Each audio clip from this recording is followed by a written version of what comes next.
ನಾವು ಯಾವ ಜಾತಿ ಧರ್ಮ ಅಂತ ಕಾಂಗ್ರೆಸ್ ಪಕ್ಷ ನಾವು ವೇದಿಕೆ ಹಾಕೊಳ್ಳಲ್ಲ. ನಾವು ಬಡವರ ಪಕ್ಷ, ನಾವು ರೈತರ ಪಕ್ಷ, ನಾವು ಕಾರ್ಮಿಕರ ಪಕ್ಷ, ನಾವು ದಲಿತರ ಪಕ್ಷ. ನಾವು ಏನು ಕಷ್ಟದಲ್ಲಿರುವಂತ ಯಾರ್ಯಾರು ಸಮುದಾಯಗಳು ಕಷ್ಟದನ್ನ ಅನುಭವಿಸಿದೆ, ಜೀವನದಲ್ಲಿ ಏನೂ ಸಾಧನೆ ಮಾಡಕ್ಕಾಗಿಲ್ಲ ಅಂತ ಕಷ್ಟ ಅನುಭವಿಸ್ತಾ ಇರುವಂತ ಎಲ್ಲಾ ಸಮುದಾಯಗಳನ್ನ ರಕ್ಷಣೆ ಮಾಡುವಂತ ಕಾಂಗ್ರೆಸ್ ಪಕ್ಷ ನಾವು ನೀವು ಆಗಿದೀವಿ ಅಂತ ಹೆಮ್ಮೆಯಿಂದ ಹೇಳ್ಕೊಡ್ತೀನಿ ಈ ವೇದಿಕೆಯಲ್ಲಿ. ಇವತ್ತು ಯಾರೇ ಕಾಂಗ್ರೆಸ್ ಪಕ್ಷದವರು ಈ ವೇದಿಕೆ ಮುಂಭಾಗದಲ್ಲಿ ಕೂತಿರುವಂತ ಗೌರವಾನ್ವಿತ ಗ್ರಾಮ ಪಂಚಾಯತಿ ಸದಸ್ಯರು, ಗ್ರಾಮ ಪಂಚಾಯತಿ ಅಧ್ಯಕ್ಷರು, ಗ್ರಾಮ ಪಂಚಾಯತಿ ಉಪಾಧ್ಯಕ್ಷರು, ಕಾಂಗ್ರೆಸ್ ಪಕ್ಷನ 30-40 ವರ್ಷಗಳಿಂದ ಕಟ್ಟಿರುವಂತ ಹಿರಿಯ ನಾಯಕರು, ಕಾರ್ಯಕರ್ತರು ಮತ್ತೆ ಅಭಿಮಾನದಿಂದ ಬಂದಿರುವಂತ ಎಷ್ಟೋ ಜನ ಕಾರ್ಯಕರ್ತರೇ ಕಾಂಗ್ರೆಸ್ ಪಕ್ಷದ ಆಸ್ತಿ ಅಂತ ನಾವು ಮರಿಬಾರದು. ಕಾಂಗ್ರೆಸ್ ಪಕ್ಷದ ಅಧಿಕಾರವನ್ನ ಅನುಭವಿಸ್ತಾ ಇರುವಂತವರು ಯಾವತ್ತೂ ಮರಿಬಾರದು. ಕಾಂಗ್ರೆಸ್ ಪಕ್ಷ ಬೂತ್ ಮಟ್ಟದಲ್ಲಿ ಕಟ್ತಾ ಇರುವಂತ ಪದಾಧಿಕಾರಿಗಳು ಕಾಂಗ್ರೆಸ್ ಪಕ್ಷ ಯುದ್ಧವನ್ನ ಅನುಭವಿಸುವಾಗ, ಅಂದ್ರೆ ಕಾಂಗ್ರೆಸ್ ಪಕ್ಷ ಚುನಾವಣೆಯನ್ನ ಎದುರಿಸುವಂತ ಸಂದರ್ಭದಲ್ಲಿ ಕಾಂಗ್ರೆಸ್ ಪಕ್ಷಕ್ಕೆ ಶಕ್ತಿ ತುಂಬುವಂಥದ್ದು, ಗೌರವನ ತರುವಂಥದ್ದು, ಕಾಂಗ್ರೆಸ್ ಪಕ್ಷನ ಕಟ್ಟಿ ಬೆಳೆಸಿ ಕಾಪಾಡಿ ರಕ್ಷಣೆ ಮಾಡುವಂಥದ್ದು ಯಾರಾದ್ರೂ ಇದ್ರೆ ನಿಷ್ಠಾವಂತ ಕಾಂಗ್ರೆಸ್ ಪಕ್ಷದ ಕಾರ್ಯಕರ್ತರು ಮಾತ್ರ ಆ ಗೌರವ ಸಲ್ಲುತ್ತೆ. ಇವತ್ತು ಅದೇ ಕಾರ್ಯಕರ್ತರು ಅಧಿಕೃತವಾಗಿರುವಂತ ಗೌತಮ್ ಅವರ ಅಭ್ಯರ್ಥಿಯನ್ನ ಆಶೀರ್ವಾದ ಮಾಡ್ಲಿಕ್ಕೆ ಇವತ್ತು ನಾವು ಕಳಿಸಿರುವಂತ ಯಾವುದೇ ಒಬ್ಬ ಕಾರ್ಯಕರ್ತರು ಮುಖಂಡರಿಗೆ ನಾವು ಒಂದು ನೀರು ಕೂಡ ಕೊಡಿಸಿಲ್ಲ, ವೆಹಿಕಲ್ಸ್ ಅರೇಂಜ್ಮೆಂಟ್ ಮಾಡಿಲ್ಲ. ಎಲ್ಲಾ ಲೀಡರ್ಸು ವಾಲಂಟರಿ ಆಗಿ ಪ್ರೀತಿಯಿಂದ ಗೌರವದಿಂದ ಪಕ್ಷವನ್ನ ಕಟ್ಟಕ್ಕೆ, ನಿಮ್ಮನ್ನ ಆಶೀರ್ವಾದ ಮಾಡ್ಲಿಕ್ಕೆ ಎಲ್ಲಾ ಮುಖಂಡರು ಸ್ವಯಂ ಪ್ರೇರಿತವಾಗಿ ಬಂದಿರುವಂತವರು ಮಾತ್ರ ವೇದಿಕೆ ಮುಂಭಾಗದಲ್ಲಿ ಕೂತ್ಕೊಂಡಿದ್ದಾರೆ. ನಾನು ಯಾವ ದೇವರ ಮೇಲೆ ಪ್ರಮಾಣ ಮಾಡಿ ಅಂದ್ರೆ ಮಾಡ್ತೀನಿ. ಅಭಿಮಾನದಿಂದ ಗೌರವದಿಂದ ಕಾಂಗ್ರೆಸ್ ಪಕ್ಷ ಕಟ್ಟಿ ಬೆಳೆಸಿರುವಂತವರು, ನನ್ನನ್ನ ಬೆಳೆಸಿರುವಂತವರು, ಕಾಂಗ್ರೆಸ್ ಪಕ್ಷನ ಕಟ್ಟಿರುವಂತವರು ಮಾತ್ರ ಇವತ್ತು ವೇದಿಕೆಯಲ್ಲಿ ನಿಮಗೋಸ್ಕರ 2 ಗಂಟೆಗಳ ಕಾಲ 3 ಗಂಟೆಗಳ ಕಾಲ ನಿಮ್ಮನ್ನ ಅಧಿಕೃತವಾಗಿರುವಂತ ಅಭ್ಯರ್ಥಿಯನ್ನ ನೋಡ್ಲಿಕ್ಕೆ ಕಾದಿದ್ದಾರೆ. ಪ್ರೀತಿಯಿಂದ ಗೌರವದಿಂದ ಅಂತ ಹೆಮ್ಮೆಯಿಂದ ನನ್ನ ಕ್ಷೇತ್ರದಲ್ಲಿ ನನಗೆ ಆಶೀರ್ವಾದ ಮಾಡಿ, ನಿಮ್ಮ ಹೆಣ್ಮಗುಗೆ ಆಶೀರ್ವಾದ ಮಾಡಿ ನೀವು ವಿಧಾನಸೌಧದಲ್ಲಿ ಮಾತಾಡ್ಲಿಕ್ಕೆ ಕಳಿಸಿದ್ರಿ. ಕೆಲಸ ಮಾಡ್ತಾಳೆ ಅಂತ ನಂಬಿಕೆ ಇಟ್ಕೊಂಡ್ರಿ, ಊರಿಗೆ ಗೌರವ ತರ್ತಾಳೆ ಅಂತ ಪ್ರೀತಿ ಅಭಿಮಾನದಿಂದ ನನಗೆ ಅವಕಾಶ ಕೊಟ್ಟು ಬೆಳೆಸಿ ಸಾಕಿ ಕಾಂಗ್ರೆಸ್ ಪಕ್ಷನ ಇವತ್ತು ಈ ಮಟ್ಟಕ್ಕೆ ಬೆಳೆಸಿದಿರ ಇಡೀ ಕೋಲಾರ ಜಿಲ್ಲೆಯಲ್ಲಿ ಅಂತ ನಾನು ಹೆಮ್ಮೆಯಿಂದ ಹೇಳ್ತೀನಿ. ಅಂದ್ರೆ ಅದು ನಿಮ್ಮ ಋಣದಲ್ಲಿ ಮಾತ್ರ ಸಾಧ್ಯ ಆಗತ್ತೆ, ನಿಮ್ ಶಕ್ತಿಯಿಂದ ಮಾತ್ರ ಸಾಧ್ಯ ಆಗತ್ತೆ, ನಿಮ್ಮ ಸಂಘಟನೆಯಿಂದ ಮಾತ್ರ ಸಾಧ್ಯ ಆಗತ್ತೆ ಅಂತ ನಾನು ಹೆಮ್ಮೆಯಿಂದ ಹೇಳ್ತೀನಿ. ಯಾಕೆ ಇವತ್ತು ಈ ಸತ್ಯವನ್ನ ಹೇಳ್ತೀನಿ ಅಂದ್ರೆ, ನನಗೆ ಯಾವುದೇ ಒಂದು ಅಧಿಕಾರ ಇಲ್ಲದೆ ಇದ್ದಾಗ 10 ವರ್ಷಗಳ ಕಾಲ ಸತತವಾಗಿ 10 ವರ್ಷಗಳ ಕಾಲ ತಾಳ್ಮೆಯಿಂದ ನಾನು ಹಿಂದೆ ನಡೆದ್ರಿ. ತಾಳ್ಮೆಯಿಂದ ನಮ್ಗೆ ಪ್ರೀತಿಯಿಂದ ನಿಮ್ ತಂಗಿಯಾಗಿ, ಮಗಳಾಗಿ, ನಿಮ್ ಮನೆಯಲ್ಲಿ ಹುಟ್ಟಿರುವಂತ ಒಂದು ಹೆಣ್ಮಗು ಆಗಿ ನನ್ಗೆ ಆಶ್ರಯ ಕೊಟ್ಟು ಆಶೀರ್ವಾದ ಮಾಡಿ ಕಾಂಗ್ರೆಸ್ ಪಕ್ಷನ ಗೆಲ್ಲಿಸ್ಬೇಕು ಅಂತ ಶಪಥ ಮಾಡಿ ನೀವು ನನ್ನ ಹಿಂದೆ ನಿಂತ್ರಿ, ಬೆನ್ನಿಂದೆ ನಿಂತ್ರಿ. ಮತ್ತೆ ಶಕ್ತಿಯಾಗಿ ಕಾಂಗ್ರೆಸ್ ಪಕ್ಷನ ಕಟ್ಟುವಂತ ರೀತಿ, ನೀತಿ, ತಿಳುವಳಿಕೆ, ಒಂದು ವಿಚಾರಗಳನ್ನ, ಶಿಷ್ಟಾಚಾರವನ್ನ ನನ್ನಲ್ಲೂ ಮೈಗೂಡಿಸ್ಕೊಳ್ಳೋಂಗೆ ನೀವು ಮಾಡಿದೀರಾ ಅಂತ ನಾನು ಹೆಮ್ಮೆಯಿಂದ ಹೇಳಲಿಕ್ಕೆ ಇಷ್ಟಪಡ್ತೀನಿ. ಬೇರೆ ಪಕ್ಷ ಏನ್ ಮಾಡಿದೆ ಅಂತ ನಾನು ಹೇಳಲಿಕ್ಕೆ ಇಷ್ಟಪಡಲ್ಲ. ಆದ್ರೆ ಕಾಂಗ್ರೆಸ್ ಪಕ್ಷ ಅಧಿಕಾರಕ್ಕೆ ಬಂದಾದ್ಮೇಲೆ ಯಾರನ್ನ ಪ್ರೀತಿಯಿಂದ, ಗೌರವದಿಂದ, ತಾಳ್ಮೆಯಿಂದ ಕಷ್ಟದಲ್ಲಿರುವಂತವನ್ನ ನೋಡಿದೆ ಅನ್ನುವಂತ 2 ವಿಚಾರ ಹೇಳಲಿಕ್ಕೆ ಇಷ್ಟಪಡ್ತೀನಿ. ಕಾಂಗ್ರೆಸ್ ಪಕ್ಷ ಅಧಿಕಾರಕ್ಕೆ ಬಂದು 10 ತಿಂಗಳು ಮಾತ್ರ ಆಗಿದೆ. ಎಷ್ಟು ದಿನ ಆಗಿದೆ? ಕಾಂಗ್ರೆಸ್ ಪಕ್ಷ ಅಧಿಕಾರಕ್ಕೆ ಬಂದು 10 ತಿಂಗಳು ಮಾತ್ರ ಆಗಿದೆ. 10 ತಿಂಗಳಲ್ಲಿ ಇಡೀ ರಾಜ್ಯದಲ್ಲಿ, ಇಡೀ ದೇಶದಲ್ಲಿ ಏನ್ ಸಾಧನೆ ಮಾಡಿದೆ ಅನ್ನುವಂತ ವಿಚಾರದಲ್ಲಿ ಒಂದು ಚಿಕ್ಕ ಆಲೋಚನೆಯನ್ನ ಮಾಡಿ ಅಂತ ನನ್ನ ಕಾರ್ಯಕರ್ತರಿಗೆ, ಮುಖಂಡರಿಗೆ, ಮಾರ್ಗದರ್ಶಕರಿಗೆ, ಪ್ರೀತಿ ಅಭಿಮಾನದಿಂದ ಬಂದಿರುವಂತ ಎಲ್ಲಾ ಕಾರ್ಯಕರ್ತರಿಗೆ ಒಂದು ಮನವಿ ಮಾಡ್ತೀನಿ. ಕೆಜಿಎಫ್ ಕ್ಷೇತ್ರದಲ್ಲೇ ಅಲ್ಲದೆ ಕಾಂಗ್ರೆಸ್ ಪಕ್ಷ ಇಡೀ ದೇಶದಲ್ಲಿ ಏನು ಸಂಚಲನ ಸೃಷ್ಟಿ ಮಾಡಿದೆ ಅಂತ ಹೇಳ್ತೀನಿ. ಒಬ್ಬ ಯುವ ನಾಯಕರು ರಾಹುಲ್ ಗಾಂಧಿ ಅವರು, ಗಾಂಧೀಜಿ ತದನಂತರ ದಿನಗಳಲ್ಲಿ ಇಡೀ ದೇಶ ಏನಾದ್ರು ಪ್ರವಾಸ ಮಾಡಿದರೆ ಕಾಲ್ನಡಿಗೆಯಲ್ಲಿ ಸ್ವತಂತ್ರ ಬಂದ ಆದ್ಮೇಲೆ ಅಥವಾ ಬರೋಕ್ ಮುಂಚೆ ಅಂದ್ರೆ ಅದು ರಾಹುಲ್ ಗಾಂಧಿ ಅವರು ಬಿಟ್ರೆ ಇನ್ನು ಯಾರು ಕೂಡ ದೇಶದಲ್ಲಿ ಈ ಒಂದು ಆಲೋಚನೆ, ದೂರದೃಷ್ಟಿ ಎಲ್ಲ ವಿಚಾರಗಳನ್ನು ತಿಳ್ಕೋಬೇಕು. ಇಡೀ ದೇಶದಲ್ಲಿ ಯಾವುದೇ ಒಂದು ರಾಜ್ಯದಲ್ಲಿ ಯಾವುದೇ ಒಂದು ಸಂಸ್ಕೃತಿ ಇರಲಿ, ಯಾವುದೇ ಒಂದು ವಿಚಾರ ಇರಲಿ, ಭಾವನೆ ಇರಲಿ, ಸಂಪ್ರದಾಯ ಇರಲಿ, ಧರ್ಮ ಇರಲಿ, ವಿಚಾರಗಳಿರ್ಲಿ, ಸಮಸ್ಯೆಗಳಿರ್ಲಿ ತಿಳ್ಕೋಬೇಕು ಅನ್ನುವಂತ ದೂರದೃಷ್ಟಿ ಯಾರಿಗಿತ್ತು ಅಂದ್ರೆ ರಾಹುಲ್ ಗಾಂಧಿ ಅವರಿಗೆ ಮಾತ್ರ.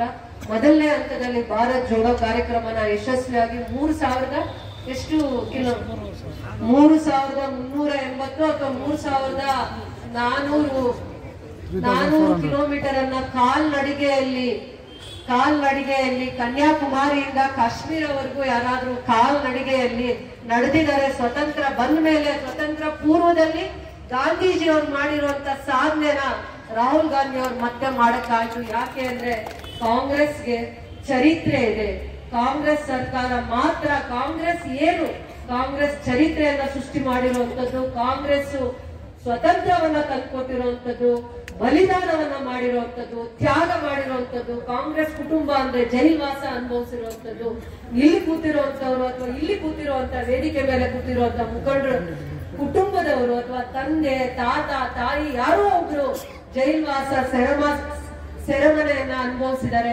ಅಥವಾ ವೇದಿಕೆ ಮುಂಭಾಗದಲ್ಲಿರುವಂತ ಎಷ್ಟೋ ಜನ ಕಾಂಗ್ರೆಸ್ನ ಅಭಿಮಾನಿಗಳು, ಗೌರವದಿಂದ ಕಾಂಗ್ರೆಸ್ ಪಕ್ಷಕ್ಕೆ ವೋಟ್ ಹಾಕುವಂತ ಎಷ್ಟೋ ಜನ ಕಾರ್ಯಕರ್ತರ ಕುಟುಂಬದ ತಂದೆ ತಾಯಿಗಳು ಅಥವಾ ಅವ್ರ ಹಿರಿಯರು, ಪೂರ್ವಿಕರು ಕಾಂಗ್ರೆಸ್ ಪಕ್ಷನ ಕಟ್ಟೋದಕ್ಕೋಸ್ಕರ, ಕಾಂಗ್ರೆಸ್ ಪಕ್ಷಕ್ಕೆ ಸ್ವತಂತ್ರವನ್ನ ತಂದ್ಕೊಡೋದಕ್ಕೋಸ್ಕರ, ದೇಶಕ್ಕೆ ಸ್ವತಂತ್ರವನ್ನ ತಂದ್ಕೊಡೋದಕ್ಕೋಸ್ಕರ ತ್ಯಾಗ ಬಲಿದಾನಗಳನ್ನ ಮಾಡಿರುವಂತ, ಕಾಂಗ್ರೆಸ್ ಪಕ್ಷದಲ್ಲಿ ಗುರುತಿಸಿಕೊಂಡು ಕೆಲಸ ಮಾಡಿರುವಂತ, ಒಡನಾಟ ಇಟ್ಕೊಂಡಿರುವಂತ ಕುಟುಂಬದವರೇ ಇವತ್ತು ನಮ್ಮ ಮುಂದೆ ಕಾಂಗ್ರೆಸ್ ಪಕ್ಷಕ್ಕೆ ಆಸ್ತಿಯಾಗಿದ್ದಾರೆ ಅಂತ ಹೇಳಕ್ಕೆ ಹೆಮ್ಮೆಯಿಂದ ಇಷ್ಟಪಡ್ತೀನಿ.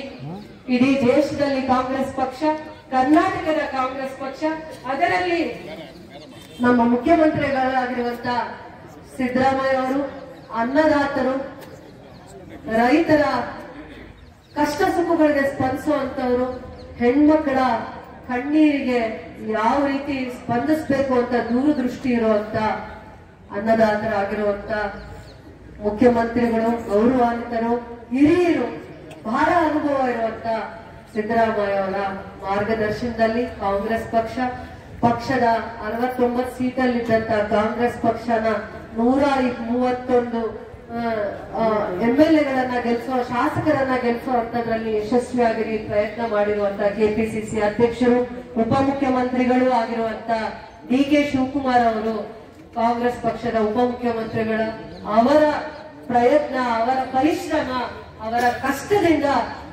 ಕರ್ನಾಟಕದಲ್ಲಿ ಕಾಂಗ್ರೆಸ್ ಪಕ್ಷ ಮತ್ತೆ ಬಹಳ ಜನ ನಾಯಕರ ಅನುಭವದ ಮಾರ್ಗದರ್ಶನದಲ್ಲಿ ಕಾಂಗ್ರೆಸ್ ಪಕ್ಷ ಕಟ್ಟುವಂತದ ಪ್ರಯತ್ನ ಮಾಡಿದ್ರು.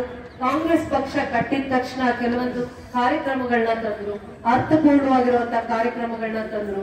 ಅದು ಇಡೀ ದೇಶಕ್ಕೆ ಮಾದರಿ ಆಗುವಂತ ಕಾರ್ಯಕ್ರಮಗಳನ್ನ ತಂದ್ರು. ಕಾಂಗ್ರೆಸ್ ಪಕ್ಷಕ್ಕೆ ತಂದಂತ ಮಾದರಿ ಕಾರ್ಯಕ್ರಮಗಳು, ಗ್ಯಾರಂಟಿ ಕಾರ್ಯಕ್ರಮಗಳು ಅನ್ಯ ರಾಜ್ಯಗಳು, ತೆಲಂಗಾಣ ಇರ್ಬೋದು, ತಮಿಳುನಾಡು ಇರ್ಬೋದು, ಮತ್ತೆ ಬೇರೆ ಮಹಾರಾಷ್ಟ್ರ ಇರ್ಬೋದು, ಮಧ್ಯಪ್ರದೇಶ ಇರ್ಬೋದು, ಅವೆಲ್ಲ ರಾಜ್ಯಗಳಲ್ಲಿ ಕರ್ನಾಟಕದ ರೋಲ್ ಮಾಡೆಲ್ ಆಗಿರುವಂತ ಎಷ್ಟೋ ಗ್ಯಾರಂಟಿ ಪ್ರೋಗ್ರಾಮ್ಗಳು ಏನೇನಿದಾವೆ ಅದನ್ನ ಕಾಪಿ ಮಾಡುವಂತ ಪರಿಸ್ಥಿತಿ ಬೇರೆ ರಾಜ್ಯಗಳಿಗೆ ಬಂತು ಅಂದ್ರೆ ಅಷ್ಟು ದೂರದೃಷ್ಟಿ ನಮ್ಮ ಕಾಂಗ್ರೆಸ್ ಸರ್ಕಾರಕ್ಕೆ ಇದೆ ಅಂತ ಹೆಮ್ಮೆಯಿಂದ ಹೇಳ್ಕೊಳ್ಳುವಂತದ್ದನ್ನ ನಾನು ಇಷ್ಟಪಡ್ತೀನಿ. ಹಿರಿಯರಾಗಿರ್ಬೋದು, ನಮ್ಮ ದೇಶದಲ್ಲಿ ಕೆಲವೊಂದು ನಾಯಕರು 10 ವರ್ಷದಿಂದ ಅಧಿಕಾರದಲ್ಲಿದ್ದಾರೆ, ಆದ್ರೆ ಒಳ್ಳೆ ದಿನಗಳನ್ನ ತಂದಿದಾರ ಇಲ್ವಾ ಅನ್ನುವಂಥದ್ದನ್ನ ನಾವು ಪ್ರಶ್ನೆ ಮಾಡ್ಕೋಬೇಕಾಗತ್ತೆ. ರೈತರಿಗೆ ಒಳ್ಳೆ ದಿನವನ್ನ ತಂದ್ಕೊಟ್ಟಿದಾರ, ಕಾರ್ಮಿಕರಿಗೆ ಒಳ್ಳೆ ದಿನವನ್ನ ತಂದ್ಕೊಟ್ಟಿದಾರ, ಬಡವರಿಗೆ ಒಳ್ಳೆ ದಿನವನ್ನ ತಂದ್ಕೊಟ್ಟಿದಾರ, ಕಷ್ಟದಲ್ಲಿರುವಂತವ್ರು, ಕೆಲಸ ಇಲ್ಲದೆ ಓದ್ಕೊಂಡಿರುವಂತ ವಿದ್ಯಾವಂತ ಯುವಕರು, ಲಕ್ಷಾಂತರ ವಿದ್ಯಾವಂತ ಯುವಕರಿಗೆ ಏನು ಒಳ್ಳೇದ್ ಮಾಡಿದ್ದಾರೆ ಅಂತ ನೀವು ಹಿಂದೆ ತಿರುಗಿ ನೋಡಿದಾಗ ಚರಿತ್ರೆಯಲ್ಲಿ 10 ವರ್ಷಗಳ ಕಾಲ ಅಧಿಕಾರವನ್ನ ಕೊಟ್ಟಿದ್ವಿ, ಯಾವುದೇ ಒಂದು ಸಾಧನೆಯನ್ನ ಮಾಡಲಿಲ್ಲ. ಆದ್ರೆ ಕಾಂಗ್ರೆಸ್ ಸರ್ಕಾರ ನುಡಿದಂತ ನಡೆದಿದೆ. ಯಾವುದೇ ಕಾರ್ಯಕ್ರಮಗಳನ್ನ ತಂದಿದ್ರೆ ಬಡವರನ್ನ ಉದ್ಧಾರ ಮಾಡುವಂತದ್ದು, ರೈತರಿಗೆ ಗೌರವ ಆಗಿರುವಂತ ಜೀವನ, ಕಾರ್ಮಿಕರು, ಹೆಣ್ಮಕ್ಳು, ವಿದ್ಯಾರ್ಥಿಗಳಿಗೆ ಒಳ್ಳೆ ಜೀವನವನ್ನ ಕೊಡುವಂತ ಕಾರ್ಯಕ್ರಮಗಳನ್ನ ತಂದಿದೆ ಅಂತ ನಾನು ಬಹಳ ಹೆಮ್ಮೆಯಿಂದ ಹೇಳಲಿಕ್ಕೆ ಇಷ್ಟಪಡ್ತೀನಿ. ಹೆಣ್ಮಕ್ಳಿಗೆ ಸ್ವತಂತ್ರ ಬಂದಾದ್ಮೇಲೆ ಯಾವತ್ತೂ ಕೂಡ ಇಷ್ಟು ಪಾರದರ್ಶಕವಾಗಿ ಹೆಣ್ಮಕ್ಳ ಅಕೌಂಟ್ಗೆ ಗೃಹಲಕ್ಷ್ಮಿ ಯೋಜನೆಯನ್ನ ತಂದು 2,000 ಅವರ ಅಕೌಂಟ್ಗೆ ಹಾಕುವಂತ ದೂರದೃಷ್ಟಿ ಕಾಂಗ್ರೆಸ್ ಸರ್ಕಾರಕ್ಕೆ ಬಿಟ್ರೆ ಯಾವ ಸರ್ಕಾರಕ್ಕೂ ಅದು ಬರಲಿಲ್ಲ ಅಂತ ಹೆಮ್ಮೆಯಿಂದ ಹೇಳ್ತೀನಿ. வீட்டு தலைவிக்கு 2000 வந்திருக்குதம்மா, வீட்டு தலைவி அக்கௌண்ட்டுக்கு 2000 அக்கௌண்ட்டுக்கு வந்திருக்குதா மாசம்?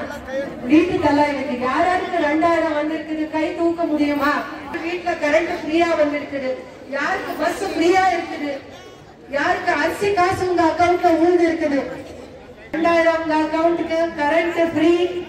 யாருன்னா 50 வருஷமா ஒரு வீட்டு தலைவிக்கு கஷ்டம் என்ன இருக்குது? உங்க கஷ்ட நஷ்டத்துக்கு ஒரே ஒரு கவர்மெண்ட் ப்ரோக்ராம் உங்க வீடு தேடி வந்திருக்குதுமா? ஒரே ஒரு government program, state government central government program உங்க வீடு தேடி வந்திருக்குதா? 50 வருஷமா ஒரே ஒரு ப்ரோக்ராம் வந்திருக்குதா? ஒரு பெனிஃபிட் கிடைச்சிருக்குதா உங்களுக்கு? ஒரே ஒரு பெனிஃபிட் கிடைச்சிருக்குதா? ஆனா காங்கிரஸ் கவர்மெண்ட் வந்து எவ்வளவு மாசம் ஆயிடுச்சு? 10 மாசம் தான் ஆயிருக்குது. உங்களுக்கு கரண்ட் ஃப்ரீயா இருக்கணுமா? 5 வருஷம் உங்களுக்கு 2000 மாசம் உங்க அக்கௌண்ட்டுக்கு வரணுமா? உங்களுக்கு அரிசி காசு உங்க அக்கௌண்ட்டுக்கு நேரமா வரணுமா? வந்தா காங்கிரஸ்க்கு ஓட்டு போடணுமா? வந்தா காங்கிரஸ்க்கு கண்டிப்பா ஓட்டு போடணுமா? காங்கிரஸ்க்கு நீங்க ஓட்டு போட்டிருந்தா உங்களுக்கு 5 வருஷமா மாசம் 2000 வருது, மாசம் 2000 வருது, கரண்ட் ஃப்ரீயா வரும், அரிசி காசு உங்க அக்கௌண்ட்க்கு வரும். எந்த எம்எல்ஏ கேட்காத ஒரு சாதனை கேட்கிறாங்க, மதிப்பிச்சுங்கள ஓட்டு கேட்கும். இது ஒரு சாதனை எம்எல்ஏ நமக்கு தேவைன்னா வேலை பண்ணி ஓட்டு கேட்டுக்கிறாங்க, ஊருக்கு வேலை பண்ணிட்டு அந்த மாதிரி ஓட்டு கேட்டுக்கிறாங்க, வேலை பண்ணிக்கிறாங்க. நம்ம வந்து வட்டி பிச்சை கேட்டுக்கிறாங்க. ஒர்க்கர்ஸ் காங்கிரஸ் மீட்டிங்ல நீங்க எல்லாம் மனசுல வச்சு நம்மளுடைய கனவை நினைவாக்க வேண்டும்.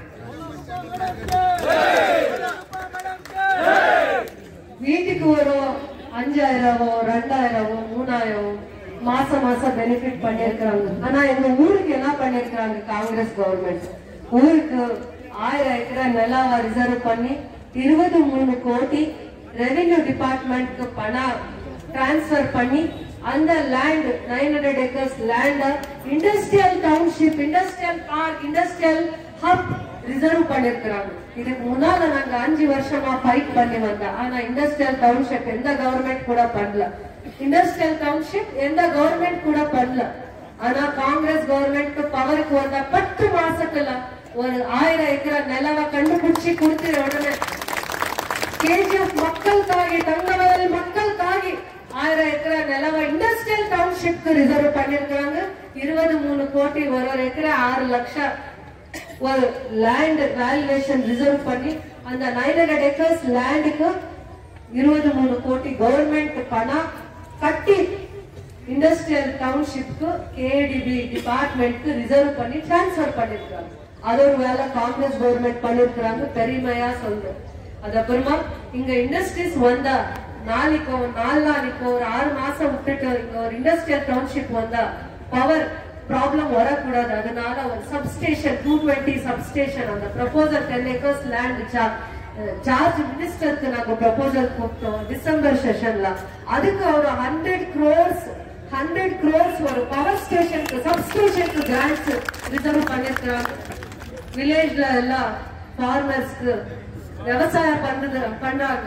அவருக்காக ஏபிஎம்சி மார்க்கெட்டுக்காக ஒரு 25 ஏக்கர்ஸ் லேண்ட் நாங்க ரிசர்வ் பண்ணிருக்கிறோம். அதுக்கு ஒரு ಡಿಪಿಆರ್ ಹಳ್ಳಿಗಳಲ್ಲೆಲ್ಲ ರೈತರು ಜಾಸ್ತಿ ಇದ್ದಾರೆ. ನಮ್ಮ ರೈತರು ಕೋವಿಡ್ ಅಲ್ಲಿ ಬಹಳ ಕಷ್ಟ ಪಡ್ತಾ ಇದ್ರು. ಏನೇ ಬೆಳೆ ಬೆಳೆದ್ರು, ಟೊಮೊಟೊ, ಆಲೂಗಡ್ಡೆ, ಏನು ನಾವು ರೈತರು ಬಹಳ ತರಕಾರಿ ಬೆಳಿತೀವಿ. ವಿಶೇಷವಾಗಿ ಕೋಲಾರ ಜಿಲ್ಲೆಯಲ್ಲಿ ರೈತರು ಬೆಳೆ ಬೆಳೆಯುವಂತದ್ರಲ್ಲಿ ಅವ್ರಿಗೆ ಬಹಳ ಲಕ್ಷಣ ಇದೆ. ಲಕ್ಷಣ ಅಲ್ಲ, ಅವ್ರಲ್ಲಿ ಏನೋ ಒಂದು ಕಲೆ ಇದೆ. ಏನ್ ಬೆಳೆ ಬೆಳೆದ್ರು ಲಕ್ಷಣವಾಗಿ ಬೆಳಿತಾರೆ. ಟೊಮೊಟೊ ಒಂದೊಂದ್ಸತಿ ಲಕ್ಷ್ಮಿ ಕೈ ಹಿಡಿತಾರೆ, ಲಾಟ್ರಿ ಬಂದಂಗ್ ಬರುತ್ತೆ. ಒಂದೊಂದ್ಸತಿ ನೆಲ ಕಚ್ಚಿದ್ರೆ 2 ವರ್ಷ ಬೇಕು ಮತ್ತೆ ಚೇತರಿಸ್ಕೊಳ್ಳೋದು. ಏನೇ ಬೆಳೆ ಬೆಳೆದ್ರು ಕೂಡ ನಾವು ಎಪಿಎಂಸಿ ಮಾರ್ಕೆಟ್ ಎಲ್ಲಿ ಹೋಗ್ತೀವಿ ಅಂದ್ರೆ ಚೆನ್ನೈಗೆ ಹೋಗ್ಬೇಕಾಗತ್ತೆ, ಇಲ್ಲ ಆಂಧ್ರ ಅಲ್ಲಿರೋ ವಿಕೋಟ, ಇಲ್ಲ ವಡ್ಡಳ್ಳಿ ಅಂತ ಆಂಧ್ರ ಅಲ್ಲೂ ಕೂಡ ಆ ಕಡೆ ಹೋಗುವಂತ ಪರಿಸ್ಥಿತಿ ನಮ್ಮ ರೈತರಿಗಿದೆ. ಕೋಲಾರ ಹೋಗಲ್ಲ ನಮ್ಮ ರೈತರೆಲ್ಲ. ನಾವ್ ಇಡೀ ಕೋಲಾರ ಜಿಲ್ಲೆಯಲ್ಲಿರೋ ರೈತರು ಕೋಲಾರ ಹೋಗಲ್ಲ, ಕೋಲಾರಲ್ಲಿರೋ ಎಪಿಎಂಸಿ ಮಾರ್ಕೆಟ್ ಹೋಗಲ್ಲ. ನಾವು ಯೋಚನೆ ಮಾಡಿದ್ವಿ ಏನ್ ಮಾಡಿದ್ರೆ ನಮ್ಮ ರೈತರನ್ನ ಉದ್ಧಾರ ಮಾಡ್ಬೋದು, ಏನ್ ಮಾಡಿದ್ರೆ ನಮ್ಮ ರೈತರಿಗೆ ಒಂದ್ ದಾರಿ ದೀಪ ತೋರಿಸ್ಬೋದು ಅಂತ ಯೋಚನೆ ಮಾಡಿದಾಗ ಈ ಕೋಟ ಮಾರ್ಗದಲ್ಲಿ ನನ್ನ ಹಿಂದೆ ಇವತ್ತು ವೇದಿಕೆಯಲ್ಲಿ ಕೂತಿರುವಂತ ಎಷ್ಟೊಂದು ಜನ ಮಾರ್ಗದರ್ಶಕರು ನನ್ನ ಜೊತೆ ಈ ಕೆಲಸನ ಯಶಸ್ವಿಯಾಗಿ ಮಾಡ್ಲಿಕ್ಕೆ ಅವ್ರು ಕಾರಣಕರ್ತರಿದ್ದಾರೆ. ಯಾಕೆ ಅಂದ್ರೆ APMC ಮಾರ್ಕೆಟ್ ಮಾಡುವಂತದ್ರಲ್ಲಿ ಅವರ ಪರಿಶ್ರಮ ಇದೆ. 25 ಎಕರೆ 70 ಲಕ್ಷ ದುಡ್ಡನ್ನ ಕಟ್ಟಿ, ಸರ್ಕಾರಕ್ಕೆ ದುಡ್ಡನ್ನ ಕಟ್ಟಿ 25 ರಿಂದ 30 ಎಕರೆ ಜಾಗವನ್ನ ಗುರುತಿಸಿದೀವಿ. ಅದನ್ನ ನಾವು 3 ಕೋಟಿ DPR ಮಾಡ್ತೀವಿ. ಇಡೀ ರಾಜ್ಯದಲ್ಲಿ ಮಾದರಿ ಆಗಿರುವಂತಹ ಹೈಟೆಕ್ APMC ಮಾರ್ಕೆಟ್ ಮಾಡೋದಕ್ಕೆ ನಮ್ಮ ಸರ್ಕಾರ ನಮ್ಮ ಜೊತೆ ನಿಂತಿದೆ ಅಂತ ನಾನು ಹೆಮ್ಮೆಯಿಂದ ಈ ವಿಚಾರನ ಹೇಳಲಿಕ್ಕೆ ಇಷ್ಟಪಡ್ತೀನಿ. ಸರ್ಕಾರ ಬಂದು 10 ತಿಂಗಳಲ್ಲಿ ನಾನು 5 ವರ್ಷಗಳಲ್ಲಿ ಏನೇನು ಕನ್ಸ್ಕೊಂಡಿದ್ದೆ ಅಥವಾ ಈ ಕ್ಷೇತ್ರದ ಜನ ಏನು ಕನ್ಸ್ಕೊಂಡಿದ್ರು, ಈ ಜಾಗದಲ್ಲಿ 15,000 ಕುಟುಂಬಗಳು ಬೆಳಿಗ್ಗೆ ಇದ್ರೆ 4 ಗಂಟೆಯಿಂದ ರಾತ್ರಿ 11 ಗಂಟೆವರೆಗೂ ಟ್ರೈನ್ ಅಲ್ಲಿ ಟ್ರಾವೆಲ್ ಮಾಡ್ತಾರೆ. 6 ಅವರ್ ಟ್ರಾವೆಲ್ ಮಾಡ್ತಾರೆ. ಬೇರೆ ಕಡೆ ವೈಟ್ ಫೀಲ್ಡ್ ಅಲ್ಲಿ, ಮಾಲೂರಲ್ಲಿ, ನರ್ಸಾಪುರ ಅಲ್ಲಿ, ಈಸ್ಟರ್ನ್ ಕಂಪನಿಯಲ್ಲಿ, ಬೆಂಗಳೂರಲ್ಲಿ, ಮಾಲ್ಸ್ ಅಲ್ಲಿ, ಮತ್ತೆ ಹಾಸ್ಪಿಟಲ್ಸ್ ಅಲ್ಲಿ, ನರ್ಸಿಂಗ್ ಅಲ್ಲೂ ಕೂಡ ತುಂಬಾ ಜನ ಕೆಲಸ ಮಾಡ್ತಾರೆ. ಇವರೆಲ್ಲರೂ ಕೂಡ ಟ್ರೈನ್ ಸರ್ವಿಸಸ್, ಬಸ್ ಸರ್ವಿಸಸ್ ಉಪಯೋಗ ಮಾಡ್ಕೊಂಡು 15-20 ವರ್ಷದಿಂದ ಅವ್ರ ಕುಟುಂಬಗಳನ್ನ ಪೋಷಣೆ ಮಾಡೋದಕ್ಕೆ ನರ್ಕ ಅನುಭವಿಸ್ತಾ ಇದ್ದಾರೆ. ಯಾವುದೇ ಒಂದು ಉದ್ಯೋಗ ಸ್ಥಳೀಯವಾಗಿ KGF ಅಲ್ಲಿ ಅವರಿಗೆ ಸಿಗ್ಲಿಲ್ಲ. ಅಂತ ಒಂದು ಕನಸನ್ನ ನನ್ಸ್ ಮಾಡಿರುವಂತ ನನ್ನ ಸರ್ಕಾರಕ್ಕೆ ಧನ್ಯವಾದಗಳನ್ನ ಹೇಳ್ತಾ, ನನ್ನ KGF ಕ್ಷೇತ್ರದ ಜನತೆಯ ಪರವಾಗಿ ನಾನು ಕಾಂಗ್ರೆಸ್ ಪಕ್ಷನ ಅಭಿನಂದಿಸುತ್ತಾ, ಬರುವಂತ ದಿನಗಳಲ್ಲಿ 6 ತಿಂಗಳಲ್ಲಿ ಸೆಲ್ವಕುಮಾರ್ ಅಂತ ಇಂಡಸ್ಟ್ರಿಯಲ್ ಪ್ರಿನ್ಸಿಪಲ್ ಸೆಕ್ರೆಟರಿ ಇದ್ದಾರೆ, ಅವ್ರ ಹತ್ರ ಹೋದ್ವಿ. ನಾವು ಇಂಡಸ್ಟ್ರಿಯಲ್ ಟೌನ್ಶಿಪ್ ಮಾಡಿದಾಗ 6 ತಿಂಗಳ ಟೈಮ್ ಕೊಡಿ, ನಾವು 6 ತಿಂಗಳಲ್ಲಿ KIDB ಅನ್ನ ಆಲದ ಮರ ಇಂದ ಬೆಮೆಲ್ ಆ ಕಡೆ ಈ ಕಡೆ ಎಲ್ಲಾ ಜಾಗನ ಡೆವಲಪ್ ಮಾಡ್ತೀವಿ. 6 ಮಂತ್ಸ್ ಟೈಮ್ ಕೊಟ್ರೆ ಟಾಟಾ ಕಂಪನಿನೋ, ವಿಸ್ಟನ್ ಕಂಪನಿನೋ, ಓಲ್ವೋ ಕಂಪನಿನೋ, ಯಾವುದೋ ಕಂಪನೀಸ್ ನ ತಗೊಂಡ್ಬಂದು KGF ಅಲ್ಲಿ 6 ಮಂತ್ಸ್ ಅಲ್ಲಿ ನಾವು ಸ್ಟಾರ್ಟ್ ಮಾಡ್ತೀವಿ. 1-2 ವರ್ಷದಲ್ಲಿ ಸ್ಥಳೀಯವಾಗಿರುವಂತ 10-15 ಸಾವಿರ ಕುಟುಂಬಗಳಿಗೆ ಉದ್ಯೋಗವನ್ನ ಕೊಡ್ತೀವಿ.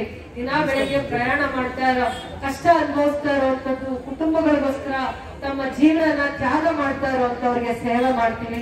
ಮೈನ್ಸ್ ಅಲ್ಲಿ ತಮ್ಮ ಕುಟುಂಬದವ್ರನ್ನ ಕಳ್ಕೊಂಡು, ಮೈನ್ಸ್ ಅಲ್ಲಿ ಕೆಲಸನೂ ಕಳ್ಕೊಂಡಿರುವಂತ ಎಷ್ಟೋ ಕುಟುಂಬಗಳಿಗೆ ಆಶ್ರಯನ ಕೊಡ್ತೀವಿ. ವಿದ್ಯಾರ್ಥಿಗಳಿಗೆ ಓದ್ಕೊಂಡಿರುವಂತ ಡಬಲ್ ಗ್ರಾಜುಯೇಟ್ಸ್ಗೆ, ಡಿಪ್ಲೊಮಾ ಮಾಡಿರುವಂತವ್ರಿಗೆ, ITI ಮಾಡಿರುವಂತವ್ರಿಗೆ ಉದ್ಯೋಗವನ್ನ ಕೊಡ್ತೀವಿ ಅಂತ ನಮ್ಮ ಸರ್ಕಾರ ಆಶ್ವಾಸನೆ ಕೊಟ್ಟಿದೆ, ಪ್ರಾಮಿಸ್ ಮಾಡಿದೆ, ಗೌರವವನ್ನ ಉಳಿಸ್ಕೊಂಡಿದೆ, ಜಾಗನ ರಿಸರ್ವ್ ಮಾಡ್ಕೊಂಡಿದೆ. 1000 ಎಕರೆ ಜಾಗದಲ್ಲಿ 50,000 ಇಂದ 1 ಲಕ್ಷ ಜನಕ್ಕೆ ಉದ್ಯೋಗ ಅಂತ ಸಿಕ್ಕೇ ಸಿಗುತ್ತೆ. ಆದ್ರೆ ಬರೀ KGF ಕ್ಷೇತ್ರದ ಜನಕ್ಕೆ ಸಿಗಲ್ಲ. ಬರುವಂತ ದಿನಗಳಲ್ಲಿ ಕೋಲಾರಿಂದ, ಬೆಂಗಳೂರಿಂದ ಟ್ರೈನ್ ಅಲ್ಲಿ 10,000 ಜನ KGFಗೆ ಕಾಲಿಡಬೇಕು.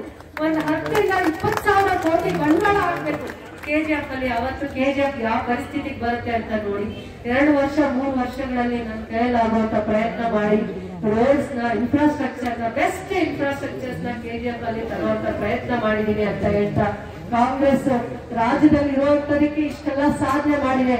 ಕೇಂದ್ರದಲ್ಲಿ ಕಾಂಗ್ರೆಸ್ ಸರ್ಕಾರ ಅಧಿಕಾರಕ್ಕೆ ಬಂದ್ರೆ ಏನೆಲ್ಲ ಮಾಡುತ್ತೆ ಅಂತ ಒಂದು 5 ಗ್ಯಾರಂಟಿ ಪ್ರೋಗ್ರಾಮ್ಗಳನ್ನ ಹೇಳಿದೆ.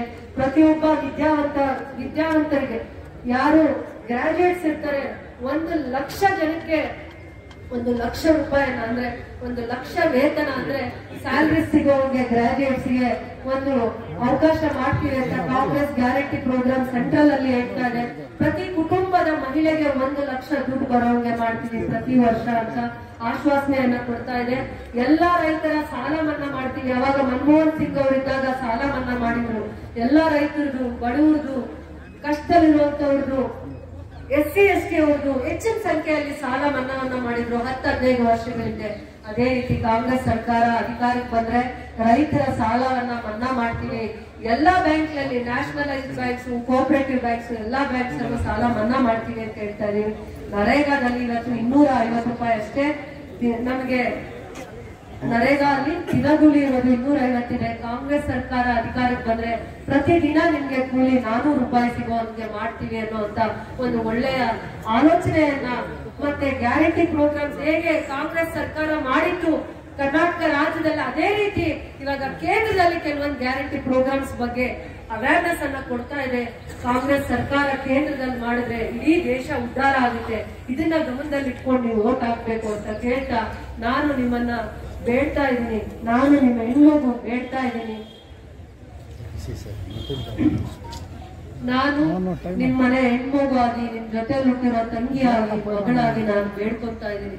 ಖಂಡಿತ ಕಾಂಗ್ರೆಸ್ ಪಕ್ಷ ನನಗಿಂತ ಅಧಿಕೃತವಾಗಿರುವಂತ ಮತಗಳನ್ನ ಆಶೀರ್ವಾದದ ಮುಖಾಂತರ ಕೊಟ್ಟು ಕಾಂಗ್ರೆಸ್ ಅಭ್ಯರ್ಥಿ ಆಗಿರುವಂತ ಗೌತಮ್ ನನ್ನ ಸೋದರರನ್ನ ನೀವು ಗೆಲ್ಲಿಸಬೇಕು ಅಂತ ನಾನು ವಿನೂತನವಾಗಿ ಇವತ್ತು ಪ್ರೀತಿಯಿಂದ ಭಕ್ತಿಯಿಂದ ಶ್ರದ್ಧೆಯಿಂದ ಕಾಂಗ್ರೆಸ್ ಪಕ್ಷದ ಸಭೆಯನ್ನ ಯಶಸ್ವಿಯಾಗಿ ಮಾಡಿರುವಂತ ನಿಮ್ಮೆಲ್ಲರಿಗೂ ಕೂಡ ನನ್ನ ಕೋಟಿ ಕೋಟಿ ನಮನಗಳನ್ನು ಹೇಳ್ತಾ ಥ್ಯಾಂಕ್ ಯು. ಎಲ್ಲರಿಗೂ ಕೂಡ ನನ್ನ ಹೃದಯಪೂರ್ವಕವಾಗಿರುವಂತಹ ಧನ್ಯವಾದಗಳು ಅಂತ ಹೇಳ್ತಾ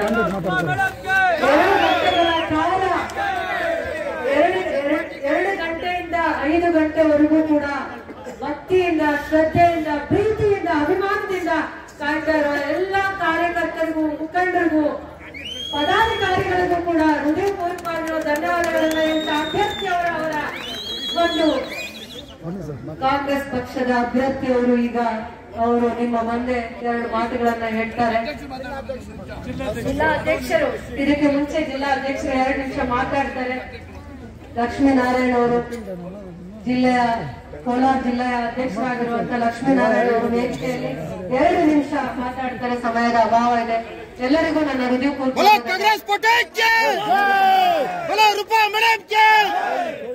ಅಂಬೇಡ್ಕರ್ ಜಯಂತಿ புத்தாண்ட தமிழ் புத்தாண்ட நல்வாழ்த்துக்கள் எல்லாருக்குமே தாய்மார்களுக்கும் வந்திருக்கிற தாய்மார்களுக்கும் பெரியோர்களுக்கும் வாலிபர்களுக்கும் எல்லாருக்கும் தமிழ் புத்தாண்ட நல்ವಾழ்த்துக்கள். ನಾಳೆ ಅಂಬೇಡ್ಕರ್ ಜಯಂತಿ ಇದೆ. ಖಂಡಿತ 9 ರಿಂದ 10 ಗಂಟೆಗೆ ನನಗೂ ಚುನಾವಣಾಧಿಕಾರಿಯವರು ಸಮಯ ಅವಕಾಶ ಕೊಟ್ಟಿದ್ದಾರೆ. ಖಂಡಿತ ಅಲ್ಲಿ ಗಾರ್ಲ್ಯಾಂಡ್ ಮಾಡೋದಕ್ಕೆ ನೀವೆಲ್ಲರೂ ಭಾಗಿಯಾಗಬೇಕು ಅಂತ ಹೇಳ್ತಾ ಅಧಿಕೃತವಾಗಿರುವಂತಹ ಅಭ್ಯರ್ಥಿ ಗೌತಮ್ ಅವರು ಇವತ್ತು ವೇದಿಕೆಯನ್ನು ಉದ್ದೇಶಿಸಿ ಮಾತಾಡ್ತಾರೆ. ಬಹಳ ತಡವಾಗಿ ಬಂದಿದ್ದೀನಿ. ತಾವು ಪಾಪ 2 ಗಂಟೆಗಳಿಂದ ಈ ಬಿಸಿಲಲ್ಲಿ ಕಾಯ್ತಾ ಕೂತಿದ್ದೀರಾ. ಇದು MP ಚುನಾವಣೆ, ಹಾಗಾಗಿ ಸಮಯದ ಅಭಾವ ಇರೋದ್ರಿಂದ ನಾನು ಬೇರೆ ಕಡೆ ಹೋಗಿ ಬರೋದ್ರಲ್ಲಿ ಸ್ವಲ್ಪ ತಡ ಆಯ್ತು. ತಮ್ಮನ್ನ ಕ್ಷಮೆ ಕೋರ್ತೀನಿ. ನಾನು KV ಗೌತಮ್ ಅಂತ. ನಮ್ಮ ತಂದೆ ಮಾಜಿ ಮೇಯರ್ KC ವಿಜಯ್ ಕುಮಾರ್ ಅಂತ SC/ST ಡೆವಲಪ್ಮೆಂಟ್ ಕಾರ್ಪೊರೇಷನ್ ಚೇರ್ಮನ್ ಕೂಡ ಆಗಿದ್ರು.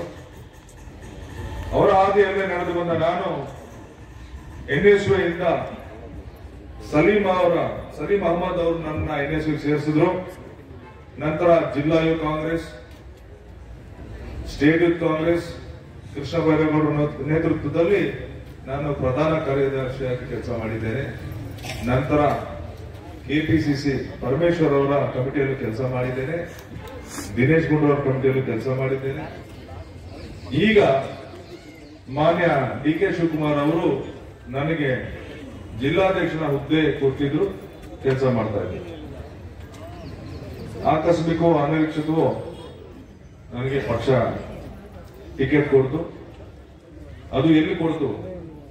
7 ಬಾರಿ ಸಂಸದರಾಗಿದ್ದ ನಮ್ಮ ಪೂಜ್ಯ ತಂದೆಯ ಸಮಾನರಾದ KS ಮುನಿಯಪ್ಪನವರು ನಿಂತಿದ್ದ ಕೋಲಾರದಲ್ಲಿ ಟಿಕೆಟ್ ಸಿಗುವುದಂದ್ರೆ ಅದು ನಮಗೆ ದೇವರ ಆಶೀರ್ವಾದ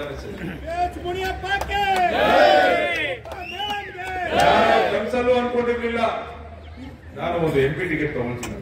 ಆದ್ರೆ ಪಕ್ಷ ನನ್ನ ಕೆಲಸ ಗುರುತಿಸಿ ಏನಿ ಒಂದು ಅವಕಾಶ ಸೃಷ್ಟಿ ಆಯ್ತು. ಅದನ್ನ ಗೌತಮ ಕೊಡೋಣ, ಇಷ್ಟು ವರ್ಷ ಕೆಲಸ ಮಾಡಿದ್ದೇನೆ ಅಂತ ಹೇಳಿ ನನ್ನನ್ನ ಇಲ್ಲಿಗೆ ತಂದು ನಿಮ್ಮ ಮುಂದೆ ನಿಲ್ಲಿಸಿದ್ದಾರೆ. ನಾನು ವೃತ್ತಿಯಲ್ಲಿ ಸಿವಿಲ್ ಇಂಜಿನಿಯರ್, ನಾನು BE ಓದ್ಕೊಂಡಿದ್ದೀನಿ, ಇಂಜಿನಿಯರ್. ನನ್ನ ಹೆಂಡತಿ ಡೆಂಟಿಸ್ಟ್, ಡಾಕ್ಟರ್. ಅವರು ಮಗ ಇಂಜಿನಿಯರಿಂಗ್ ಮಾಡ್ತವನೆ, ಮಗಳು ಸೆಕೆಂಡ್ PUC ಕಾಮರ್ಸ್ ತಗೊಂಡಿದ್ದಾರೆ ಕ್ರೈಸ್ಟ್ ಕಾಲೇಜಲ್ಲಿ. ಇದು ನನ್ನ ಪರಿಚಯ, ನಿಮ್ಗೆಲ್ಲ ತಿಳಿದಿರ್ಲಿ ಅಂತ. ನನ್ನ ತಾಯಿ ಚಿಂತಾಮಣಿ ಅವರು. ನಮ್ಮ 2 ಸಿಸ್ಟರ್ಸ್, ಒಬ್ರು ಕೋಲಾರ, ಇನ್ನೊಬ್ರು ಶ್ರೀನಿವಾಸಪುರ ಕೊಟ್ಟಿದ್ದೀವಿ. ಹಂಗಾಗಿ ನನಗೆ ಕೋಲಾರ ಏನು ಹೊಸದಲ್ಲ. ಸುಮಾರು ಜನ ಮಾತಾಡ್ಕೊಂಡು ಏನು ಬೆಂಗಳೂರಿಂದ ಬಂದಿದ್ದಾರೆ ಅಂತ. ನನಗೇನು ಕೋಲಾರ ಏನು ಹೊಸದಲ್ಲ. ಹಲವಾರು ರಿಲೇಟಿವ್ಸ್ ನನಗೆ ಕೋಲಾರಾದ್ಯಂತ ಇದ್ದಾರೆ.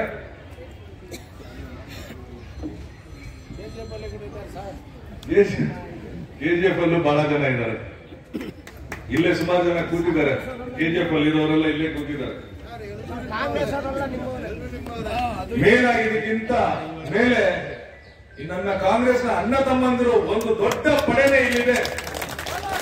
ನನಗೋಸ್ಕರ, ಈ ಪಕ್ಷಕ್ಕೋಸ್ಕರ ಪ್ರಾಣ ಕೊಡುವಂತ ಇಲ್ಲಿ ಕಾಂಗ್ರೆಸ್ ಪಡೆ ಇದೆ. ಏನು ಇತಿಹಾಸ ಸೃಷ್ಟಿ ಮಾಡಿದ್ರೆ ನೀವು ಕಳೆದ ಬಾರಿ ಎಲೆಕ್ಷನ್ ನಲ್ಲಿ ಈ ಕೋಲಾರದಲ್ಲಿ ಅತಿ ಹೆಚ್ಚು ಮಾತ್ರ 50,000 ಮೇಲ್ಪಟ್ಟ ಅಂತರದಿಂದ ರೂಪಾ ಮೇಡಮ್ನ ಗೆಲ್ಲಿಸಿದ್ದೀರಾ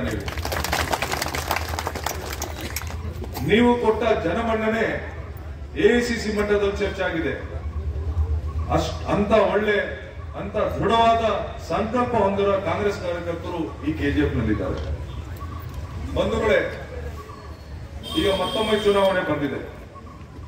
ಏನು 10 ವರ್ಷದಲ್ಲಿ ಈ ದೇಶ ಯಾವತ್ತು ಈ 70 ವರ್ಷಗಳಲ್ಲಿ ನೋಡಿರದಂತಹ ಅನ್ಯಾಯಗಳನ್ನು ನೋಡ್ತು ಈ 10 ವರ್ಷದಲ್ಲಿ ಎಲ್ಲಾ ಕಷ್ಟ ಕಾರ್ಪಣ್ಯಗಳು ಒಂದೇ ಸತಿ ನೋಡ್ಬಿಟ್ಟಿದ್ವಿ. ಏನು ಬರ್ತಾ ಇವ್ರೇನು ಹೇಳ್ಕೊಂಡ್ಬಂದ್ರು, 10 ಕೋಟಿ ಎಷ್ಟು 2 ಕೋಟಿ ಉದ್ಯೋಗ ಕೊಡ್ತೀವಿ ಅಂದ್ರು ವರ್ಷಕ್ಕೆ. ಈಗಾಗಲೇ 20 ಕೋಟಿ ಉದ್ಯೋಗ ಸೃಷ್ಟಿ ಆಗ್ಬೇಕಾಗಿತ್ತು. 20 ಕೋಟಿ ಉದ್ಯೋಗ ಕಳ್ಕೊಂಡಿದ್ದಾರೆ ಜನರು.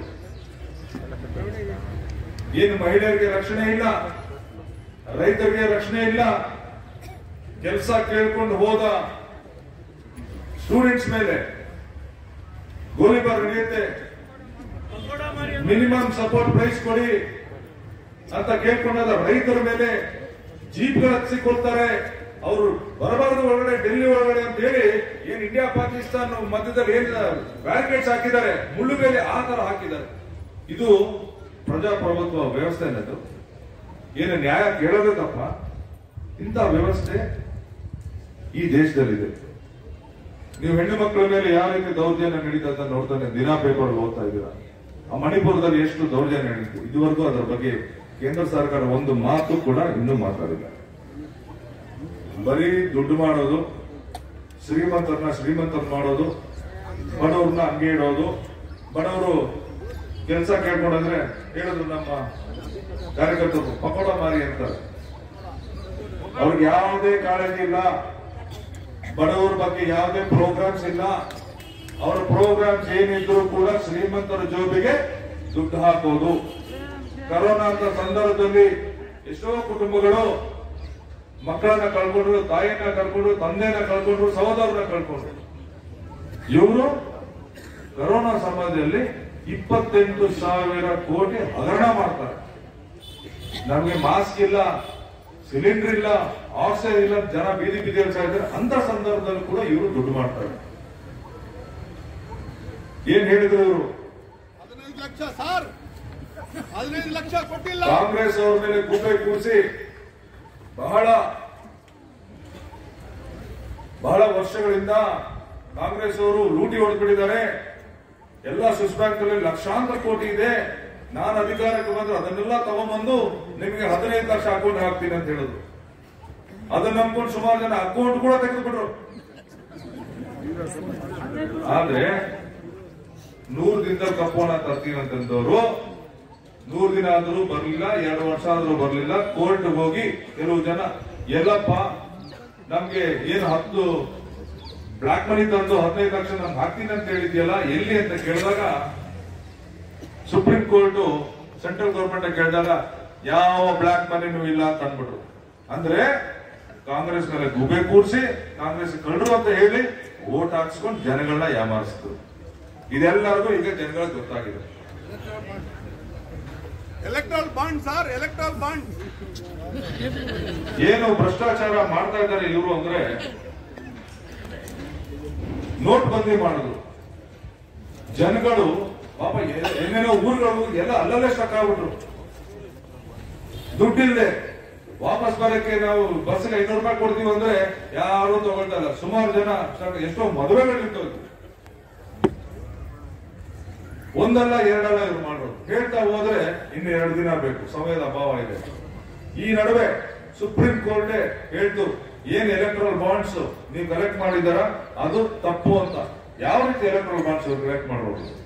ಹೆದರಿಸಿ ಇವ್ರು ಏನು ದುಡ್ಡು ಕೇಳ್ತಾರೆ ಕೊಡದೆ ಹೋದ್ರೆ income tax raid, enforcement direct ED raid, ಇಲ್ಲ ಸಿಬಿಐ ಎಲ್ಲಾ ರೀತಿ ಒಂದಲ್ಲ ಎರಡಲ್ಲ 3 ಸತಿ ಕಳಿಸಿದ್ದಾರೆ. ಪಾಪ ಈ ರೀತಿ ಕಲೆಕ್ಟ್ ಮಾಡಿದ್ದಾರೆ. 6,000 ಕೋಟಿ ಹಗರಣ ಮಾಡಿದ್ದಾರೆ. ಇದೆಲ್ಲ ಆಚೆ ನಮ್ಮ ಸರ್ಕಾರ ಬಂದ್ರೆ ಅಥವಾ ಬಿಜೆಪಿ ಸರ್ಕಾರ ಹೋದ್ರೆ ಇವರೆಲ್ಲ ಜೈಲಿಗೆ ಹೋಗೋದಂತೂ ಗ್ಯಾರಂಟಿ. ಸರ್ಕಾರ 70 ವರ್ಷಗಳಲ್ಲಿ ನಮ್ಮ ಕಾಂಗ್ರೆಸ್ ಸರ್ಕಾರಗಳು ಏನು ಈ ಜನಗಳಿಗೆ ಉದ್ಯೋಗ ಸೃಷ್ಟಿಯಾಗಬೇಕಂತ ಹೇಳಿ HMT, HAL, BML, NGF ಏನೇನು ಸಂಸ್ಥೆಗಳ ಸ್ಥಾಪನೆ ಮಾಡಿದ್ರು ಒಂದೊಂದೇ ಮಾಡ್ಕೊಂಡು ಬರ್ತಾ ಇದೆ. BML ಕೂಡ ಸೇರ್ಕಿಟ್ಟವ್ರೆ. ಇಲ್ಲಿನ ಜನ ಏನ್ ಹೇಳ್ತಾ ಇದಾರೆ, BML ಕಾಂಟ್ರಾಕ್ಟ್ ವರ್ಕರ್ಸ್ ಇರೋರನ್ನ ಪರ್ಮನೆಂಟ್ ಮಾಡಿ ನಮ್ಗೆ ಅನುಕೂಲ ಮಾಡ್ಕೊಡಿ ಅಂತ ಹೇಳ್ಕೊಡ್ತಾ ಇದ್ರೆ ಅದನ್ನ ಸೇಲ್ ಮಾಡಕ್ ಹೊರಟವ್ರೆ. ಇದರ ವಿರುದ್ಧ ನಾನು ಹೋರಾಟ ಮಾಡ್ತೀನಿ. BGML ಏನ್ ಮುಚ್ಚೋಗಿದೆ, ಈ ಆಸ್ಪತ್ರೆನ ಇಲ್ಲೊಂದು ಮೆಡಿಕಲ್ ಕಾಲೇಜ್ ಕಟ್ಟಿಸ್ಬೇಕು, ಅಷ್ಟು ಜಾಗ ಇದೆ. ಮೆಡಿಕಲ್ ಕಾಲೇಜ್ ಕಟ್ಟಿಸಿದ್ರೆ ಎಷ್ಟು ಜನಕ್ಕೆ ಉಪಯೋಗ ಆಗುತ್ತೆ. ಈ ಕೆಲಸ ನಾನು ಮಾಡ್ತೀನಿ. ನಮ್ಮ ರಾಜ್ಯ ಸರ್ಕಾರ ಈಗಾಗಲೇ ಮೇಡಮ್ ನಿಮಗೆ ವಿವರಿಸಿ ಹೇಳಿದ್ದಾರೆ 5 ಗ್ಯಾರಂಟಿಗಳು. 5 ಗ್ಯಾರಂಟಿಗಳು ಏನು ಇವರು 10 ವರ್ಷದಲ್ಲಿ ಬೆಲೆ ಏರಿಕೆ ಮಾಡಿ ಗ್ಯಾಸ್ ನ 350, 400 ಇದ್ದನ್ನ 1000 ಮಾಡಿದ್ರು, ಪೆಟ್ರೋಲ್ ಜಾಸ್ತಿ ಮಾಡಿದ್ರು, ಡೀಸೆಲ್ ಜಾಸ್ತಿ ಮಾಡಿದ್ರು, ಎಲ್ಲಾ ಬೆಲೆಗಳು ಜಾಸ್ತಿ ಮಾಡಿದ್ರು. ನಾವು ಪಾಪ ಒಂದು 10,000, 15,000 ದುಡಿತಾರಂತ ಕುಟುಂಬಗಳು ಎಲ್ಲಾ ಬೆಲೆ ಏರಿಕೆಗೆ ಹೋಗ್ತಾ ಇದ್ರೆ ಏನು ಉಳಿಸ್ಕೊಳಕ್ ಆಗ್ತಾ ಇಲ್ಲ. ಸ್ವಲ್ಪ ಆದ್ರೂ ಉಳಿತಾಯ ಮಾಡ್ಲಿ ಅಂತ ಹೇಳಿ ನಿಮ್ಮ ಕುಟುಂಬಗಳಿಗೆ ಒಂದು 5,000 ರೂಪಾಯಿ ತಲುಪಲಿ ಅಂತ ಹೇಳಿ ಗೃಹಿಣಿಗೆ ಒಂದು 2,000, ಕರೆಂಟ್ ಇಂದ ಒಂದು 1,500 ರೂಪಾಯಿ ಉಳಿಲಿ, ಬಸ್ ಫ್ರೀ ಆಗ್ಲಿ, ಅಕ್ಕಿ ಅಂತ ಕೊಟ್ರು.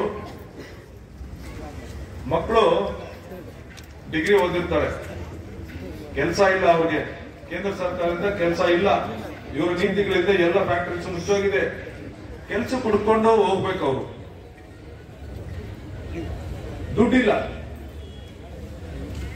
அவன் போய் அப்பா கிட்ட எவ்வளவு மாட்டேன் கேட்கிறேன் காசு. அப்பா நான் எனக்கு காசு கொடு, நான் போயிட்டு வேலை தேடி நான் வேலை எடுத்துன்னு வரேன்.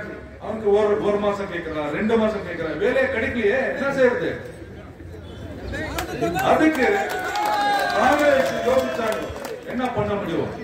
அப்பா கிட்ட கேட்கதப்பா, நானே உனக்கு 3000 ரூபாய் தரேன், நீ ஒரு வருஷம் 2 வருஷம் டைம் எடுத்துக்கோ, வேலை தேடி வேலை வாங்கிக்கோ ಅಂತ ಹೇಳಿ 3,000 ರೂಪಾಯಿ ಕೊಡ್ತಾರೆ. ಇದು ತಪ್ಪಾ? ಇದು ಕೊಡ್ತಾ நீங்க ಜನಗಳ ಸೋಂಬೇರಿ பண்றீங்க, ಟ್ಯಾಕ್ಸ್ ಎಲ್ಲ நீங்க ಜಾಸ್ತಿ பண்ணிட்டு ಇವ್ರಿಗೆ ಫ್ರೀಯಾಗಿ ಕೊಡ್ತೀங்க. ಒಂದು ತಪ್ಪಿದೆ ಅದಲ್ಲ, ಏನ್ ಹೆಲ್ಪ್ ಮಾಡೋದು ತಪ್ಪಾ? ಬಂಧುಗಳೇ, ಇನ್ನೊಂದು ವಿಚಾರ, ಈಗ ಕೇಂದ್ರ ಸರ್ಕಾರದಲ್ಲಿ ನಮ್ಮ ಕಾಂಗ್ರೆಸ್ ಆಡಳಿತ ಬಂದ್ರೆ ನಾವು ಹೆಣ್ಣು ಮಕ್ಕಳಿಗೆ ಈಗ ಏನ್ 2,000 ರೂಪಾಯಿ ಕೊಡ್ತಾ ಇದೀವಿ, ಅದ್ರ ಜೊತೆಗೆ ಇನ್ನೂ 8,000 ರೂಪಾಯಿ ಕೊಡ್ತೀವಿ ಅಂತ ಹೇಳಿ ಈಗಾಗಲೇ ರಾಹುಲ್ ಗಾಂಧಿ ಅವರು, ಮಲ್ಲಿಕಾರ್ಜುನ ಖರ್ಗೆ ಅವರು ಘೋಷಣೆ ಮಾಡಿದ್ದಾರೆ. ನಮ್ಗೆ ಎಷ್ಟು ಉಪಯೋಗ ಆಗುತ್ತೆ, ನಾವೇನ್ ಸೋಂಬೇರಿಗಳಾಗಲ್ಲ, ಏನೋ ಸ್ವಲ್ಪ ಉಳಿಸ್ಕೊಳ್ತೀವಿ. 1 ವರ್ಷ ನಾವು 1 ಲಕ್ಷ ರೂಪಾಯಿ ಚೀಟಿ ಕಟ್ಟಬೇಕಂದ್ರೆ ಎಷ್ಟು ಕಷ್ಟ ಇದೆ. ಮನೇಲಿ ಉಳಿಸಿ ದುಡ್ಡು ಉಳಿಸಿ ಚೀಟಿ ಕಟ್ಟು 1 ಲಕ್ಷ, ಏನೋ ಒಂದು ಮದುವೆಗೋ, ಒಂದು ಗಾಡಿ ತಗೊಳಕೋ, ಒಂದು ಫ್ರಿಡ್ಜ್ ತಗೊಳಕೋ, ಟಿವಿ ತಗೊಳಕೋ ಯೂಸ್ ಆಗುತ್ತೆ. ನೀವೇನು ಕಷ್ಟಪಟ್ಟು ದುಡ್ಡು ಉಳಿಸಬೇಕಿಲ್ಲ, ಆ ದುಡ್ಡು ನಾವೇ ಕೊಡ್ತೀವಿ ಅಂತ ಹೇಳಿ ವರ್ಷಕ್ಕೆ 1 ಲಕ್ಷ ರೂಪಾಯಿ ACC ನಿಮ್ಗೆ ಕೊಡ್ತಾರೆ. ಕೇಂದ್ರ ಸರ್ಕಾರ ಅಧಿಕಾರಕ್ಕೆ ಬಂದ್ರೆ ಯಾವುದೇ ಕಾರಣಕ್ಕೂ ಮಿಸ್ ಆಗಬಾರದು.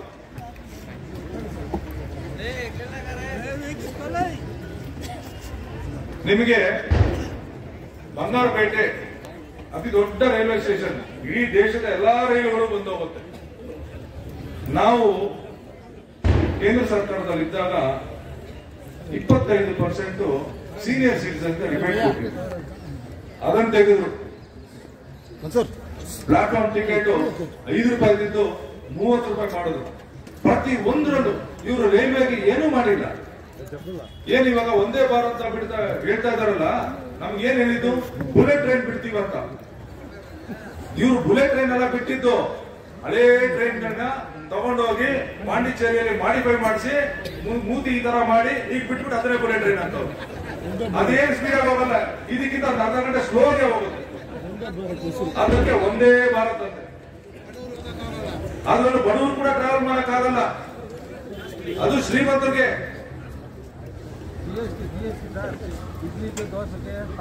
ಎಲ್ಲದರಲ್ಲೂ GST. ಇವಾಗ ಇವ್ರು ಏನ್ ಮಾಡಿದ್ದಾರೆ,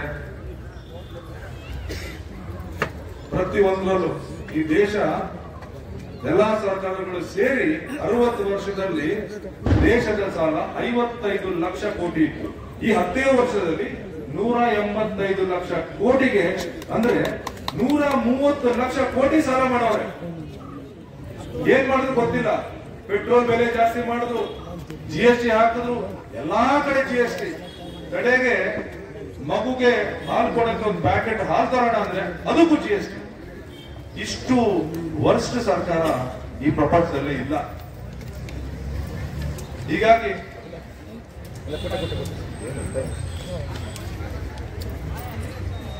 ಈ ಸರ್ಕಾರನ ಉರುಳಿಸಬೇಕು. ಕಾಂಗ್ರೆಸ್ ಸರ್ಕಾರ ಸ್ಥಾಪನೆ ಆಗಬೇಕು. ನಾಳೆ ಬಾಬಾ ಸಾಹೇಬ್ ಅಂಬೇಡ್ಕರ್ ಅವರ ಜಯಂತಿ. ಅಡ್ವಾನ್ಸ್ ಆಗಿ ನಿಮಗೆ ಶುಭಾಶಯಗಳು ತಿಳಿಸ್ತಾ ಇದ್ದೀನಿ. ಬಾಬಾ ಸಾಹೇಬ್ ಅಂಬೇಡ್ಕರ್ ಬರೆದಿರುವಂತ ಸಂವಿಧಾನ ಎಲ್ಲರಿಗೂ ಸಮಪಾಲು, ನಮ್ಮ ಸಮಾಜದಲ್ಲಿ ಎಲ್ಲರೂ ಒಂದೇ ಆಗಿರಬೇಕು, ಬಡವರನ್ನ ಮೇಲೆತ್ತಿ ಶ್ರೀಮಂತರ ಅಥವಾ ಮಧ್ಯಮ ವರ್ಗದವರ ಲೆವೆಲ್ ಬರ್ಬೇಕಂತ ಹೇಳಿ ಒಂದು ಅದ್ಭುತವಾದ ಈ ಪ್ರಪಂಚದಲ್ಲಿ ಉತ್ತಮವಾದ ಕಾನ್ಸ್ಟಿಟ್ಯೂಷನ್ ಬರೆದವರು. ಆ ಕಾನ್ಸ್ಟಿಟ್ಯೂಷನ್ ಬದಲಾಯಿಸಕ್ಕೆ ಹೊರಟಿದ್ದಾರೆ. ಅವ್ರೇನ್ ಮುಚ್ಚಿಟ್ಕೊಂಡಿಲ್ಲ, ಓಪನ್ ಆಗಿ ಹೇಳ್ತಾ ಇದ್ದಾರೆ, ನಾವು ಮತ್ತೊಮ್ಮೆ ಅಧಿಕಾರಕ್ಕೆ ಬಂದ್ರೆ ಸಂವಿಧಾನ ಚೇಂಜ್ ಮಾಡ್ತೀವಿ.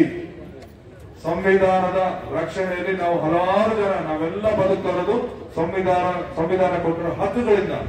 ಆ ಸಂವಿಧಾನ ಹೋದ್ರೆ ನಮ್ ಗತಿ ಏನಾಗುತ್ತೆ? ನಾವೇನೋ ಅಂಬೇಡ್ಕರ್, ಜ್ಯೋತಿಬಾ ಫುಲೆ ಇಂಥ ಮಹಾನ್ ನಾಯಕರು ಅವರು ಮಾಡೋ ಕೆಲಸಗಳಿಂದ ನಮ್ಗೆ ರಿಸರ್ವೇಶನ್ ಸಿಕ್ಕಿ ನಾವೊಂದು ಗೌರವವಾಗಿ ಸಮಾಜದಲ್ಲಿ ಬಾಳ್ತಾ ಇದ್ವಿ. ಆದ್ರೆ ಹೀಗೆ ಮುಂದುವರೆದ್ರೆ, ಬಿಜೆಪಿ ಸರ್ಕಾರ ಹೀಗೆ ಮುಂದುವರೆದ್ರೆ ಮುಂದೆ ನಮ್ಮ ಮಕ್ಕಳಿಗೆ ಮೊಮ್ಮಕ್ಕಳಿಗೆ ಹಾಕೊಳ್ಳೋಕೆ ಬಟ್ಟೆ ಕೂಡ ಇರಲ್ಲ ಅಂತ ನೀವು ಚೆನ್ನಾಗಿ ತಿಳ್ಕೊಳ್ಳಿ. ಬಹಳ ಗಂಭೀರವಾದ ವಿಷಯ. ಯಾವುದೇ ಕಾರಣಕ್ಕೂ ಬಿಜೆಪಿ ಬರಬಾರದು. ನೀವೆಲ್ಲ ನಿಮ್ಮ ಬೂತ್ಗಳಲ್ಲಿ ಅತಿ ಹೆಚ್ಚು ಮತದಾನ ಮಾಡಿಸ್ಬೇಕು. ಇದು ನನಗೋಸ್ಕರ ಓಟ್ ಅಲ್ಲ, ಈ ದೇಶ ಉಳಿಸೋದಕ್ಕೆ, ಈ ದೇಶದ ಹಣೆ ಬರ ಚೇಂಜ್ ಮಾಡೋದಕ್ಕೆ ನೀವು ಹಾಕ್ತಾರಂತ ಓಟ್ ಅಂತ ನಾವು ಕಟ್ಕೋಬೇಕು.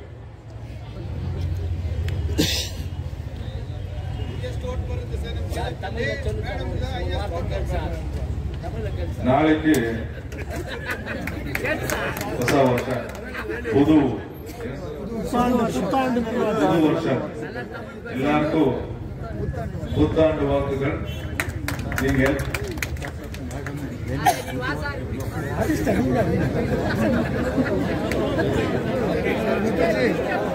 ನಿಮಗೆ உங்களுக்கெல்லாம் மேடம் இருக்காங்க, 2 டைம்ஸ் அவங்க கொடுத்தாங்க. நான் பார்த்த டெவலப்மெண்ட் எவ்வளவு ஆகிட்டு, நான் பார்த்த KGF வேற, 10 வருஷத்துக்கு பின்னாலே இப்போ பார்க்கிற KGF வேற. அவ்வளவு டெவலப்மெண்ட் ஆகிட்டு.